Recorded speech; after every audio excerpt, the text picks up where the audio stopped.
Nobody knows anymore when you say digital twin, whether you mean pre-construction, post-construction. Is it a, living model of what's there? Was it a one-time snapshot?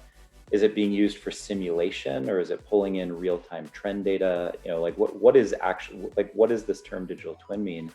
And at Mapped, we try to avoid that term altogether.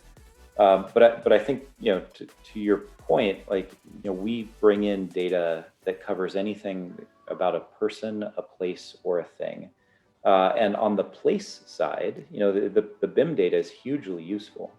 We want all that modeling, whether it was pre-construction or post-construction. But you have to keep in mind that the pre-construction modeling oftentimes doesn't match the as-built, right? As you said. And so, there's this constant sort of, how do you make sure that the graph, in our case, we call it a living graph. You could think of it as one of the many definitions I just gave of digital twin, but we call it a living graph because the day two problem is real, right? Somebody moves in a piece of equipment, 20 feet to the left, or somebody changes the IP address of a piece of equipment, or somebody, knocks down a wall and puts up a wall somewhere else.